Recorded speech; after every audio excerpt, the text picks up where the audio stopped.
वालेकुम वरहमतुल्लाहि वबरकात। वालेकुम अस्सलाम वरहमतुल्लाहि वबरकात। 100 सवालात को मगर जवाब हो के अवलिना په تخت نمبر 1 کې حروف مفردات ویلي وو طوا او زوا هغه وضاحت ما ته وکړه او مخارج ادا څنګه ادا کیږي او په کومه طریقې ادا. دا چې کوم سوالات وکړ دغه جواب ووایه. دا سوالات توا زوا دغه مخرج موره او وضاحت. بسم الله الرحمن الرحیم.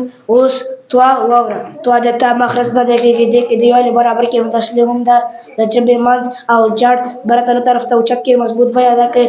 توا غلطي توا باریک وایل زیاته ګود وایل ګړه شونډې ګول کول اخر کې مخرج نه دی کېږي د دیوالې برابر کې متصل هم ده د ژبې منځ او جړ برتنه طرف ته اوچت کې مضبوط بیه ادا کوي. زوا غلطي باریک وایل دوړه شونډې ګول کول زیاته ګود وایل اخر کې جټکا. ماشاءالله جزاک الله.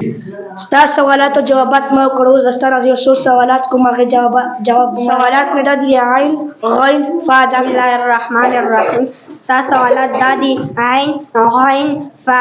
د دې جوابات وایي د خ مخرج نه ادا کیږي د کې د شپې الفونه برابر مدغم تیو غلې کې خړلول او د تاوال را وصل په اخر کې غزوال.